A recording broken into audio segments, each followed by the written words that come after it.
What happens when two of the most outspoken voices in media collide in an interview that nobody saw coming?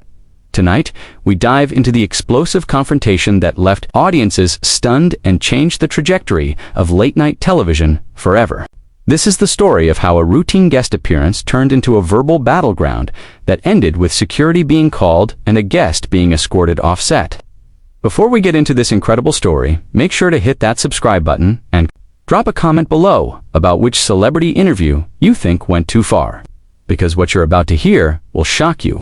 The studio lights dimmed as Jon Stewart adjusted his tie, glancing at his notes one final time. Across from him sat Meghan Markle, poised and elegant in a navy blue blazer, her hands folded neatly in her lap. The familiar Daily Show set buzzed. With the usual pre-interview energy, cameras positioned at perfect angles. The audience settling into their seats with anticipation. Welcome back to The Daily Show. I'm Jon Stewart. He began with his trademark smirk, and tonight we're joined by Meghan Markle, former actress, former royal, and current podcast host. Meghan, thanks for being here. Thank you for having me. Jon, Meghan replied, her voice carrying that polished cadence that had become her signature. I've been looking forward to this conversation. I bet you have, Stewart said, leaning back in his chair. So, let's dive right in.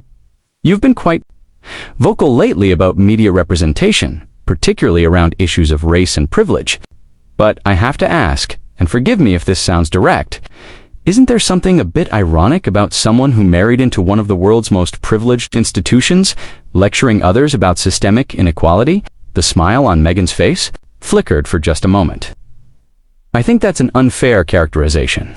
Jon, my experiences within that institution actually gave me unique insight into how these systems operate, even at the highest levels of society. Unique insight, Stewart repeated, his eyebrows raised. Is that what we're calling it? Because from where I sit, it looks more like someone who won the ultimate privilege lottery complaining about the house rules after cashing in the ticket. That's incredibly reductive, Meghan shot back, her composure beginning to crack. You're dismissing the very real discrimination and harassment I faced, both from the media and from within the institution itself. Stewart leaned forward, his expression growing more serious. I'm not dismissing your experiences, Meghan, but let's be honest here. You knew exactly what you were signing up for when you married into the royal family. The scrutiny, the protocol, the expectations, and when it didn't work out the way you wanted, you walked away with a multi-million-dollar Netflix deal and a platform bigger than most heads of state. That's not exactly a victim story, is it? You clearly don't understand what actually happened, Meghan replied, her voice rising slightly. The level of racist coverage, the complete lack of support from the institution, the impact on my mental health. These aren't just inconveniences, Jon. They're serious issues that affect real people. Oh, I understand perfectly, Stewart said, his tone becoming more pointed. What I understand is that you had access to resources that 99.9% of people dealing with mental health issues could never dream of. Private therapists, security details, multiple homes, financial security. And instead of using that platform to actually help people facing similar struggles without those advantages, you turned it into a personal brand. The audience had grown, noticeably quieter, sensing the tension building between host and guest. Meghan shifted in her seat, her hands no longer folded peacefully. That's completely unfair, she said, her voice now carrying a sharp edge. Everything Harry and I have done since leaving has been focused on service and helping others. Our ArcuWell Foundation, our various initiatives, they're all about giving back and creating positive change. Stewart laughed, but there was no humor in it. Service. Meghan, you literally trademarked the word ArcuWell before you even left the royal family. You turned your personal trauma into intellectual property. That's not service. That's business. How dare you, Meghan snapped, her polished facade finally cracking completely.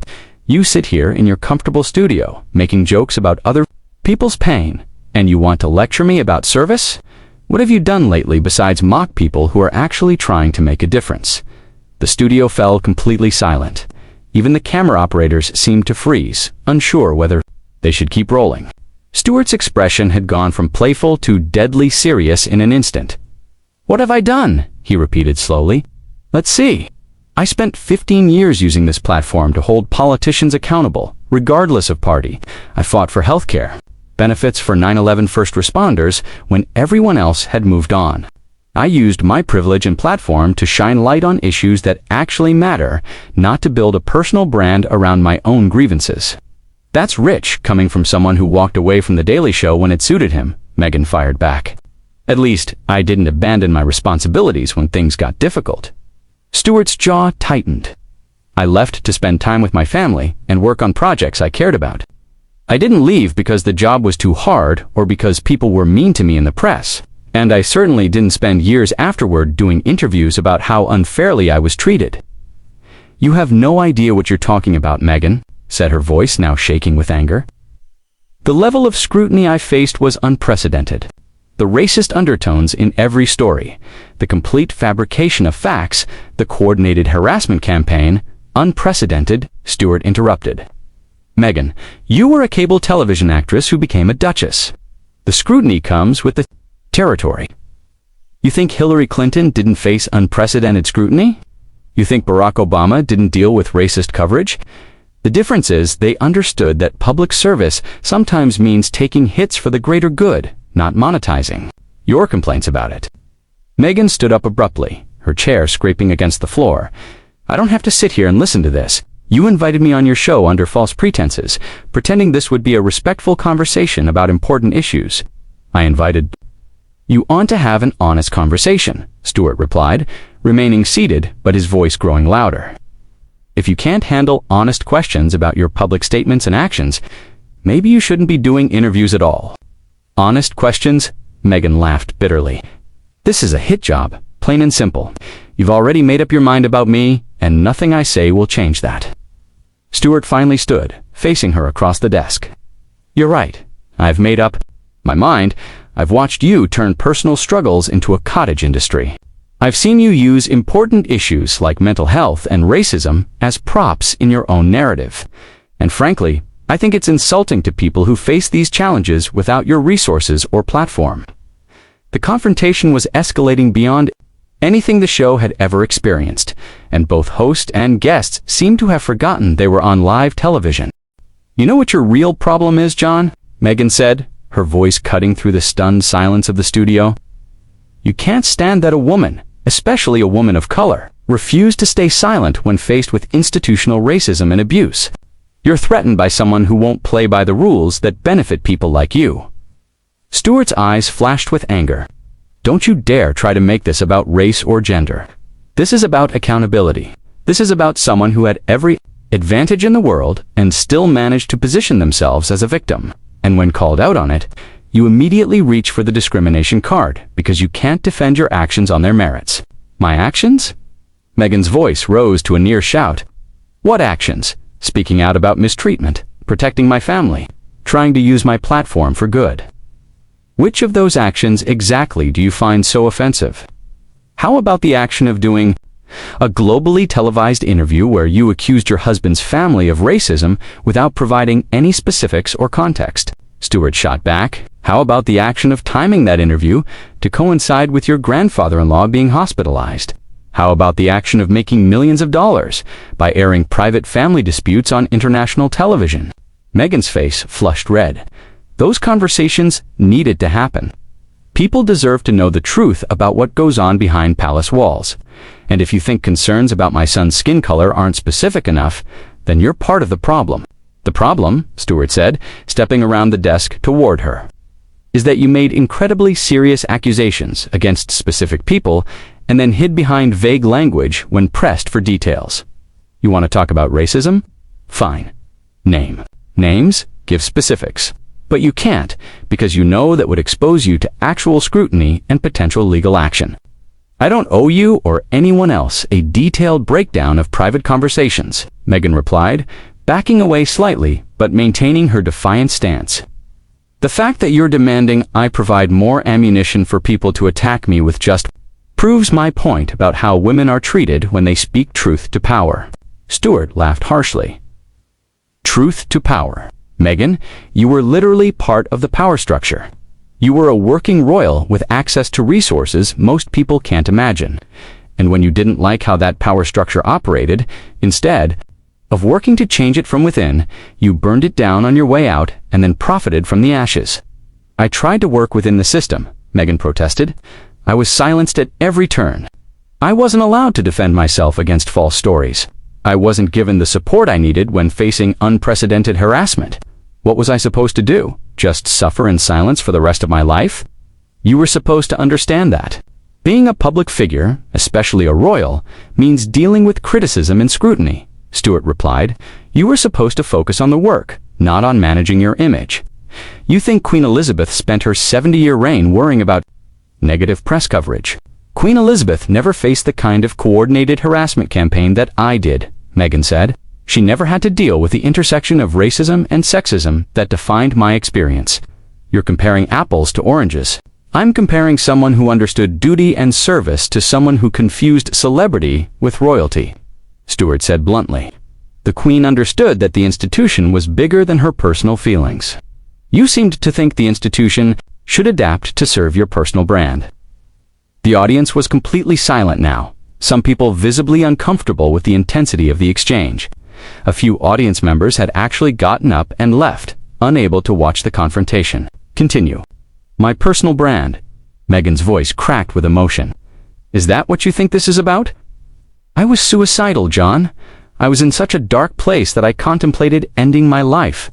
And the institution that was supposed to protect me, that was supposed to care about my well-being, did nothing. They cared more about protecting their image than protecting me. Stewart's expression softened slightly, but his voice remained firm. And I'm genuinely sorry you went through that. Mental health. Struggles are serious, and no one should have to face them alone. But Meghan, you weren't alone. You had a husband who loved you. You had financial resources. You had access to the best mental health care in the world. Most people dealing with suicidal thoughts don't have those advantages. Instead of using your experience to highlight how broken mental health support systems are for regular people, you made it about how the palace failed you personally. How is that not highlighting broken systems? Meghan demanded. If someone with my resources and platform couldn't get help, what does that say about how these institutions treat everyone else? It says that you didn't actually try to get help through proper channels, Stewart replied. It says that you expected special treatment, and when you didn't get it, you decided the whole system was corrupt. Did you go to your family doctor? Did you research therapists? Did you use any of the standard resources available to people in crisis? Or did you just expect someone to read your mind and solve your problems for you? Meghan stared at him in disbelief. You're seriously questioning whether I tried hard enough to get mental health treatment. You're actually blaming me for not navigating bureaucracy correctly while I was in crisis. I'm questioning whether you took responsibility for your own mental health or whether you expected other people to manage it for you, Stewart said. There's a difference between needing support and expecting others to anticipate your needs. Without communication, this is unbelievable, Meghan said, shaking her head. You're literally victim-blaming someone for not handling their mental health crisis in the way you think is appropriate. Do you hear yourself right now? I hear someone who's used to having their feelings treated as facts, Stewart replied. I hear someone who's confused sympathy with agreement. Yes, you went through difficult experiences. Yes, you deserved support. But that doesn't mean every decision you made in response to those experiences was justified or helpful. What decisions? Meghan shouted.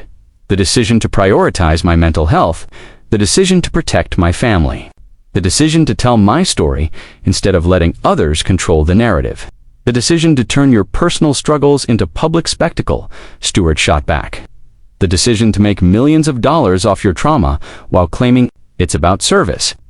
The decision to damage relationships with people who can't defend themselves publicly because they're bound by protocol you chose to abandon.